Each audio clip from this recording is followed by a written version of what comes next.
तोरणमाळ्यात राष्ट्रवादी अजित पवार गटात मोठा पक्षप्रवेश। निवडणुकीआधी राष्ट्रवादीची ताकद वाढली। नंदुरबार जिल्ह्यातील सातपुड्याच्या दुर्गम तोरणमाळ भागात विविध पक्षातील सरपंच, उपसरपंच आणि कार्यकर्त्यांनी राष्ट्रवादी काँग्रेसमध्ये जाहीर पक्षप्रवेश केला।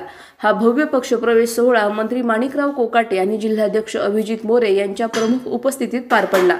तोरणमाळ परिसरातील अनेक गावातील कार्यकर्त्यांनी राष्ट्रवादीत प्रवेश केल्याने या गटात पक्षाची ताकद मोठ्या प्रमाणात वाढली आहे। विशेषतः आगामी जिल्हा परिषद व पंचायत समिती निवडणुकीच्या पार्श्वभूमीवर हा पक्षप्रवेश राष्ट्रवादीसाठी राजकीय बळकटीचा संकेत मानला जात आहे। मंत्री माणिकराव कोकाटे यांनी यावेळी बोलताना सांगितले की तोरणमाळ गट राष्ट्रवादीचा बालेकिल्ला बनत आहे। विविध पक्षातील जनतेशी निगडीत कार्यकर्त्यांचा विश्वास आमच्यावर वाढतोय। हीच खरी आमच्या पक्षाची ताकद आहे।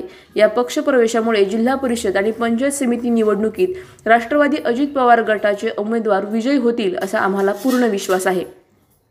जिल्हाध्यक्ष अभिजित मोरे यांनीही नव्या कार्यकर्त्यांचे स्वागत करताना म्हटले की तोरणमाळच्या जनतेने आज दाखवलेला विश्वास आगामी निवडणुकीत परिवर्तन घडवेल।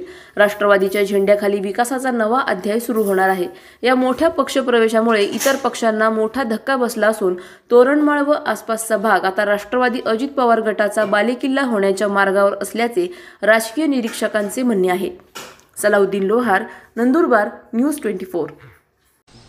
राष्ट्रवादी युवक काँग्रेसचे अध्यक्ष सीताराम पावरा यांनी आज शेतकरी मेळावा आयोजित केला होता।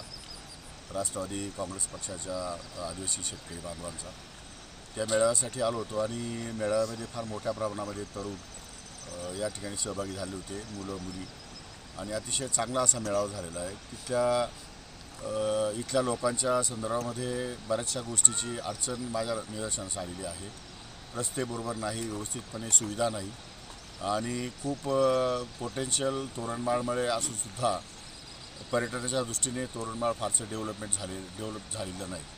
तर त्या दृष्टिकोनातून येणाऱ्या बजेटमध्ये किंवा जिल्हा नियोजन मंडळामध्ये जास्तीत जास्त सुविधा या भागामध्ये कशा देता येतील आणि नियोजनबद्ध विकास कसा करता येईल हा विचार या ठिकाणी निश्चितपणे मी आज केलेला आहे।